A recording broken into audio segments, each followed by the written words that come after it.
Shout out to the good people of Ethiopia for keeping the kid caffeinated. Quarantine Chronicles number 29 is coming at you. Happy birthday, America.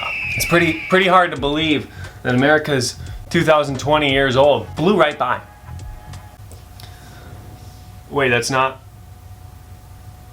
Oh, it what? Oh, so it's not 2020 years. Oh, yeah, that makes sense. You're... Alright. Okay, bye. It is my duty at this point to remind you again that July 12th, 10 a.m., our service on the lawn is going down. And I would love to just pack the seats for that. Not that there's going to be seats. Obviously, the seats are going to be packed because the only people bringing seats are going to be people who come. But either way, you don't want to miss it. July 12th, 10 a.m., outside of the church, we'll be celebrating the graduation of our seniors. But nonetheless, I hope that everybody enjoys their 4th of July weekend full of fireworks. Just like I guess the past month and a half has been filled with fireworks. Has anybody else noticed that there's just been fireworks going on every day? Kind of weird. But hey, 4th of July is coming around, so at least it's warranted. It's okay. Hopefully this weekend will give me time to recover from rubbing ketchup in my eyes. I regret it a lot, but hindsight is 2020. There's a clean setup. Today in the Word, we will be bouncing over to the book of John, chapter 8. John chapter 8 is full of a lot of really important theology about who Jesus is and what he does and how he does it. But at the start of the chapter, we see a story, and that story is where I want to hang out. So verses 1 through 12 here in John chapter 8. Now I want to preface this by affirming the fact, and something that we know to be true, is that Jesus is our example. As Christians, that is people who identify under the flag of Christ, it is our responsibility to do everything we can to mimic what Christ did and does. And here in the start of John chapter 8, I think personally, now this is my opinion, we see one of the most important things that Jesus does with a person in the Gospels. Basically the handbook that Jesus writes about compassion. So we're going to start obviously in verse 1. So Jesus went to the Mount of Olives, and early in the morning he came again into the temple, and all the people came to him, and he sat down and he taught them. And then the scribes and Pharisees brought to him a woman caught in adultery. And when they had set her in the midst, they said to Jesus, "Teacher, this woman was caught in adultery, in the very act. Now Moses in the law commanded us that such should be stoned. Now what do you say?" Now this they said, testing him, that they might have something of which to accuse him. But Jesus stooped down and wrote on the ground with his finger, as though he did not hear them. So when they continued asking him, he raised himself up and said to them, "He who is without sin among you, let him throw a stone at her first." And again he stooped down and wrote on the ground. Then those who heard it, being convicted by their conscience, went out one by one, beginning with the oldest and even to the last. And Jesus was left alone, and the women standing in the midst. And when Jesus had raised himself up, and he saw no one but the woman, he said to her, "Woman, where are those accusers of yours? Has no one condemned you?" And she said, "No one, Lord." And Jesus said to her, "Neither do I condemn you. Go and sin no more."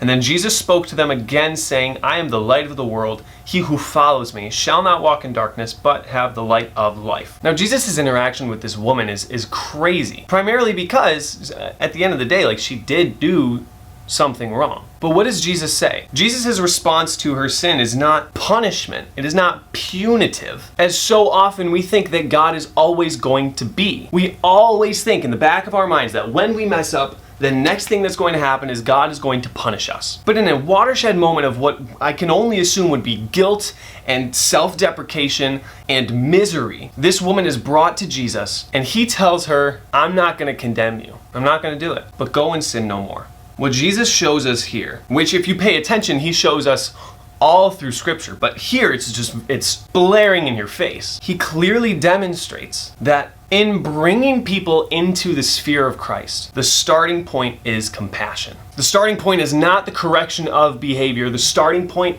is not making sure you act the way that you ought to act. fact, the starting point is compassion. This is what we talked about at snow camp. You can do all of the right things. You can follow the book. You can obey the rules. But if your heart does not change, then you will not seek Christ. You will only seek the good feeling that you get from doing the right thing. God does not look at our report card first. That is not the currency that He accepts. The currency that He accepts is love and devotion toward Him. The idea being that from that love and devotion, your obedience will follow. So it would make no sense for Jesus to be like, "Lady, how dare you?" Of course not. That's not the God we worship. That's not the God who saved us. The God who saved us instead said, "Hey, listen, you know what? Your sin is not going to separate you and me anymore. I'm going to give myself so that we can be in fellowship together. I'm going to give myself. I'm going to let myself become a sacrifice on your behalf that we can dwell together in eternity." That's the God that we celebrate. And here in John chapter 8, as He says, "I do not condemn you,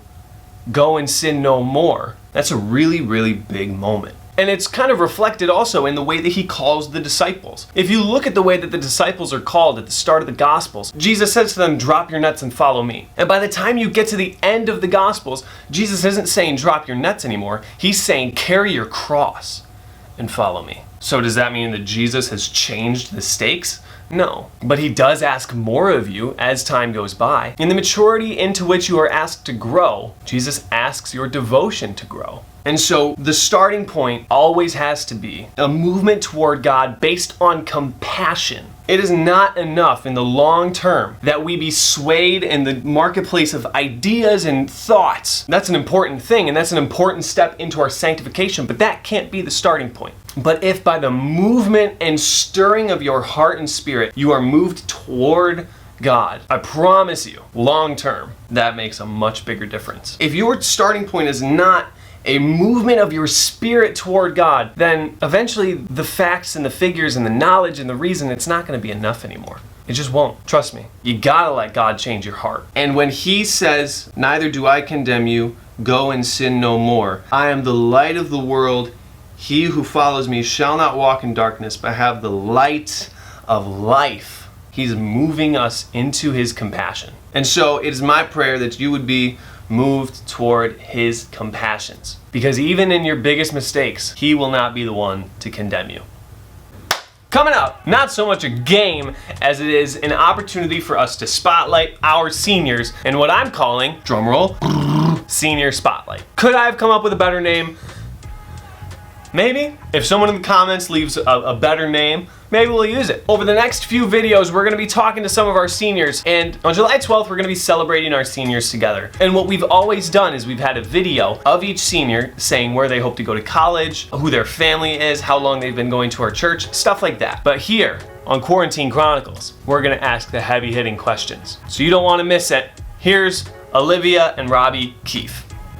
Robbie and Olivia, let me move my face out of your face. Obviously, we are inching closer and closer to our July 12th return, where we will be honoring you guys graduating. I'm going to do a little senior spotlight here, and I'm going to ask you the questions that the people really want to know. Are you guys ready for the senior spotlight question round? All right. All right, question number 1. You can travel anywhere. You leave next week.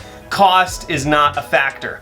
Where are you gonna go? I really want to go to Hawaii or Alaska. Hawaii or Alaska? Wow, big range there. Rob, what about you? I'm gonna actually pick Hawaii too. Wow, both going to Hawaii. Well, unless Olivia decides to ditch you for Alaska. I don't know, I want to see the Northern Light. The Northern Lights, see, that's a good call. Alaska is sneaky beautiful. The mountains and the trees and all that. Yeah, but you can't go wrong with Hawaii either. So two good choices, and you don't even need a passport. I love it. Question number 2. You have one wish. What do you ask for? I don't know. I have everything I want. I'm a minimalist. Wow. I'm a minimalist. I don't need anything else. Very wholesome. Yeah. Rob, what about for you? More wishes. Okay, well, whatever. If you can't ask for more wishes, what would you go for? I don't know, probably that trip to Hawaii. Wow, That's awesome. These are good answers so far. I love this. Number 3, give me each one of your favorite memories from high school. From high school? Yeah, or like just the time through high school. So it could be from church, it could be from a trip you took, but just these past 4 years. Just did a really big trip with a bunch of seniors in February to Mexico, and that was definitely one of my favorite memories. No, that was my favorite too. That's awesome. We have 80 people. 80 people? Yeah. Wow. All the seniors. Our parents got us like senior Mexico shirts to all match. That's crazy. What'd you guys all do down there? It was like a resort, so we all Yeah, just it's all like hung out. inclusive. Yeah. That's We'd awesome. swim, go to the beach, eat, swim, go to the beach, eat. Where in Mexico? Was it like Cancun or? Cancun. Yeah. That's crazy. I didn't realize so many people went. I remember you guys and the Corridos went, but I didn't realize it was like 80 people. That's awesome. Total. Yeah, it was crazy. That's awesome. So Rob, you would say the same thing? Trip to Mexico? Yeah, sure. Nice. Sure. All right, number 4. If they made a movie about your life, what actor or actress would you want to play you? Adam Sandler. Adam Sandler. I love how quick you were with that. Rob, you put some thought into that. Of course. I always wanted that. That's awesome. Like, someone who looks like me and acts like me. Maybe Miranda Cosgrove. She kind of looks like me. From iCarly. Yeah. What happened to her? I don't know. She disappeared. She went from being Megan to being iCarly. She's at the top of the world, and then she just vanishes. Yeah. That's wild. I think that's a good choice for you, actually, though. Like I like that. I like that pick for you. Thank you. All right. Are you ready? Here's the lightning round. What is your favorite color? Blue. Orange. What's your favorite foods? Burgers. Burgers. Ice cream. Burgers and ice cream. Cheeseburgers or just regular hamburgers? Cheeseburgers. Cheeseburgers. That's my favorite food. I'll skip to this one. Olivia, what's your favorite flavor ice cream? I don't know. I like to switch it up. I love all types of ice cream. You gotta have one scoop of ice cream right now. What flavor is it? Peanut butter chocolate. Peanut butter chocolate. How about you, Rob? I always like to go for a nice, Panda Pod. Panda Pods, that's my boy. Panda Pods is undefeated. All right, what song was most recently stuck in your head? I don't know. You I don't don't know, know? Tommy. What? Come on, guys. I don't know. Yeah, I have no idea. You guys don't have songs stuck in your head like 24/7? Is that just a me thing? I think that's you, Tommy. Wow, I'm blown away. I've never known a life where I don't have a song always stuck in my head. I'm rattled. All I right. don't have a song stuck. All right, now last but not least, how much milk do you put in your bowl of cereal? I don't eat cereal. You don't eat cereal, so just throw that away. Rob, how about you? How much milk do I put in? Yeah. Like a size measurement or like a... Like at what point do you decide you've put enough milk in the cereal? Alright, when I start to see like the milk peek up like outside the cereal, like I above dig it. Yep, that's a good measurement. I go right up until it starts to float. That's my metric. All right, guys, any last thoughts for the Quarantine Chronicles? No. Hey, you know what? I'm cool with that. I like it. It was good talking with you guys. Adios, Tommy. It was good talking with you guys. I'll see you later. Thank you to Olivia and Robbie, and congratulations to them. And thank you to you for watching the video. Make sure you tune in next Monday. We're gonna be highlighting a couple more of our seniors, and make sure you keep July 12th on your calendar. But I will see you on Monday. Until then, stay healthy.